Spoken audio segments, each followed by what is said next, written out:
Anne Chevaux est apparue.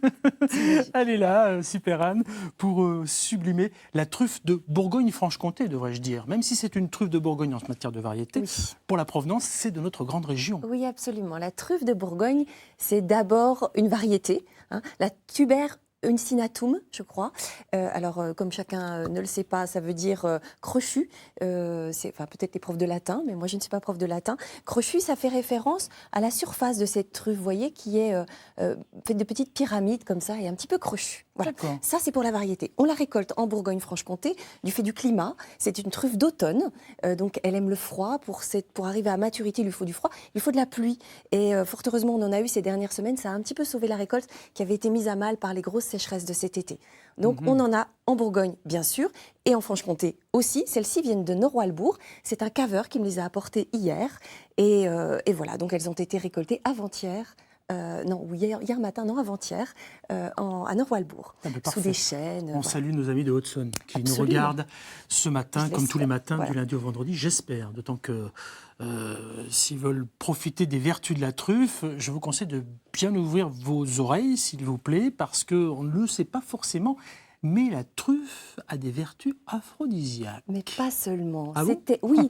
Alors vous savez, elle est, regardez, noire comme l'âme des damnés. Ouais. C'était un produit c'était un champignon que l'on disait fruit des sorcières.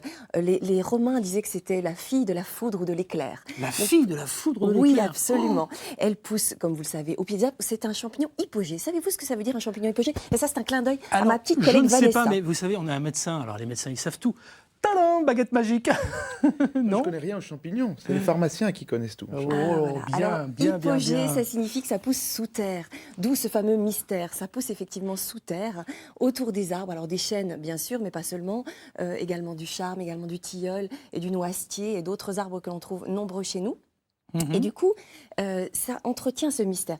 On parlait des rondes sorcières, vous savez. Alors, c'était les sorcières qui, pendant leur danse de sabbat, dansaient autour des chênes et laissaient une trace brûlée. Ça marche avec les sorciers aussi? Ça marche avec les sorciers dont vous êtes. Et donc, sur ce ronde sorcière laissé par les sorcières au petit matin, on trouvait, dit-on, des truffes. D'où tout ce mythe-là, toute cette magie, cette sorcellerie qui nimbe la truffe, au point que au Moyen-Âge, on n'avait pas de truffe, on ne récoltait plus la truffe, elles ont disparu de tous les manuels de cuisine.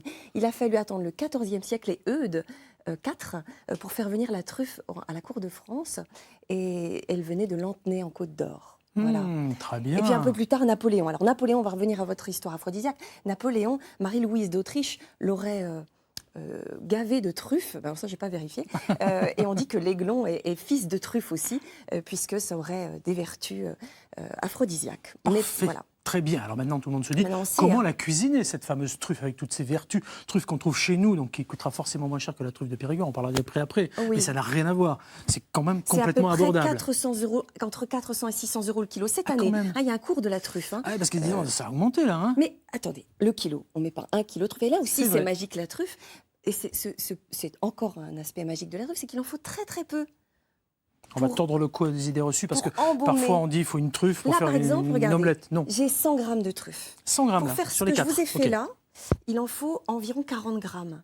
Donc si vous faites un petit ratio, vous allez vous apercevoir qu'avec 30 € de truffe, on fait plein de choses, à condition de le faire soi-même. Et puis ça reste un produit festif, donc forcément les produits festifs, c'est forcément des produits qui sont un petit peu plus chers. Exactement. Évidemment. Donc là, on a préparé des petites choses faciles. Qu'est-ce que vous nous avez préparé? L'objectif, c'est ça. Alors on a fait un beurre truffé. Alors on va pouvoir le tartiner. Vous en voulez une petite oui, attendez. Alors un beurre truffé. Je ne suis pas le dernier à en vouloir. Je pense donc que il faut d'abord un bon beurre. Alors un beurre de Bresse, ce serait quand même drôlement bien. Donc un beurre truffé. Et puis, alors il faut le préparer à l'avance. On râpe la truffe. Alors c'est simple de râper une truffe. Tenez. Je vais donner mes camarades. Ah, si vous voulez, je vous en fais plusieurs. Donnez-moi en plus. Je tartine ce matin, voilà. Allez-y, il nous reste 1 minute pour parler de tout ce qui reste. Allez-y, continuez. Beurrer en même temps. Hop là. Donc un beurre truffé. Donc on prend du beurre, un bon beurre de Bresse, on râpe de la truffe, une petite fleur de sel, et puis ensuite on mêle tout ça et on l'emballe dans un papier. Dans un film plastique, et on laisse 24-48 heures. On peut évidemment congeler ça et le redécongeler et le portionner. Autre chose de très sympathique, c'est le brillat aux truffes. Alors il suffit de couper un brillat en deux, d'y apporter toujours de la truffe que j'ai râpée avec ma petite râpe ici, voilà.